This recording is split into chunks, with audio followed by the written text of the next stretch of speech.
بسم الله الرحمن الرحيم، والصلاة والسلام على أشرف المرسلين. السلام عليكم ورحمة الله وبركاته، مشاهدي ومتابعي قناة تكنوتك للمعلوميات.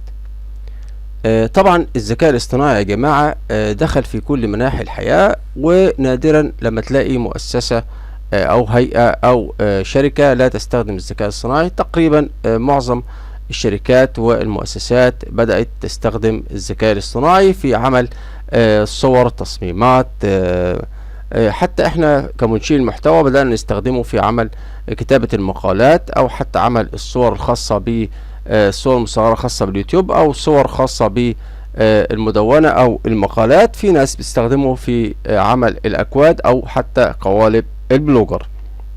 طيب، طبعا احنا اول ما بدأنا نتكلم في مصر اتكلمنا عن الشات جي بي تي العادي ده اللي احنا عارفينه. دلوقتي في شات جي بي تي 4 وفي جوجل براد، وطبعا انا هقول لك كل التفاصيل، ولكن طالب من حضرتك بس لايك للفيديو.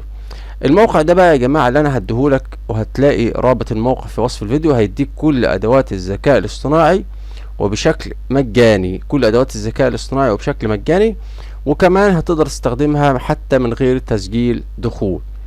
وهوريك كل ده بالتفصيل. لو رحنا على اول اداة معانا ديت هنشوف ايه نقدر نستخدمها ازاي، وعدد الاسئلة المتاحة، وازاي تتخطى عدد الاسئلة المتاحة وتخليه الاداة شغالة معاك باستمرار طوال اليوم على حسب احتياجاتك. هنا طبعا هنروح على، هو بس طبعا الصفحة بتحمل زي ما انتم شايفين. الصفحة فتحت بالشكل ده. هنا عندنا في الاختيارات هنا شات جي بي تي 3.5، وفي شات جي بي تي 4. لو رحنا مثلا على شات جي بي تي 4 بيفتح لنا شات جي بي تي 4. اختار اي غرفة من غرف الدردشة دي، وليكن حتى الغرفة دي، وابدأ. اي طبعا هيرحب بيا، وهيبدأ طبعا يطلب مني اي اسئلة انا عايزها، او اي طلبات خاصة، او اي شيء انا طالب ان هو يجهزه لي، زي استخدام شات جي بي تي اللي احنا اتكلمنا عليه قبل كده يا جماعة في فيديو سابق، اللي هو شات جي بي تي العادي بتاعنا اللي هو كان متاح في مصر. دلوقتي طريقة فتحه في مصر سهلة جدا.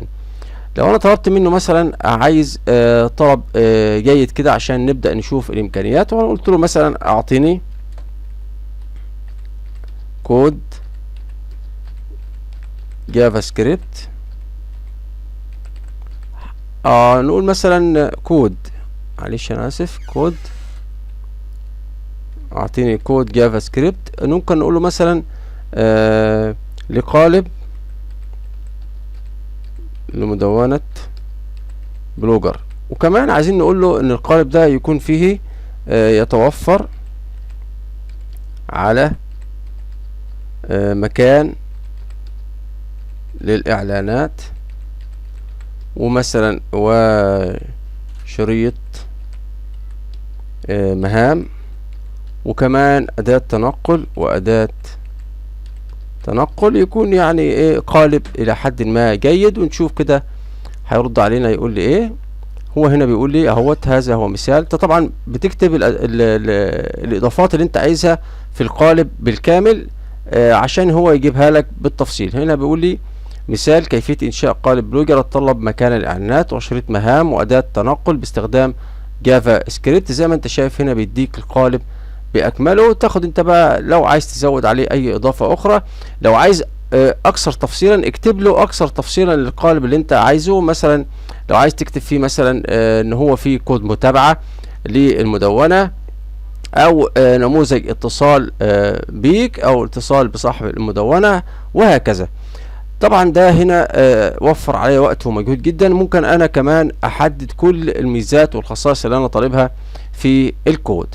طيب كويس، عايزين نرجع مثلا نطلب حاجة تانية غير الكود. لو طلبنا مثلا، في ناس كتير بتلاقي صعوبة في كتابة المقالات، فانا عايز اقول له مثلا اكتب لي مقال مثلا عن فيروس كورونا مكون من 2000 كلمة. مثلا هاخد غرفة الدردشة دي مثلا، وهقول له مثلا انا عايز مقال من 2000 كلمة. اقول له اهي عن فيروس كورونا مثلا، اهو مقال عن فيروس كورونا،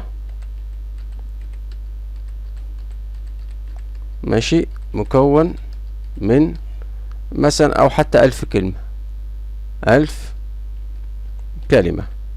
طيب هنا هيبدأ يكتب لي اهو: بالتأكيد سأقوم بكتابة مقال عن فيروس كورونا المستجد. طبعا فيروس ينتمي إلى عائلة كذا، وطبعا هيبدأ يكتب لي المقال زي ما انتم شايفين كده. بيكتب لي هنا مقدمة، وانا شايفه طول ما انا هسيبه طبعا هيبدأ يكمل المقال زي ما احنا عارفين. طيب كلام حلو. دي اول اداة من الادوات. عايزين بقى نرجع للصفحة الرئيسية ونشوف الادوات التانية المستخدمة معانا. هنروح هنا العودة الى الصفحة الرئيسية.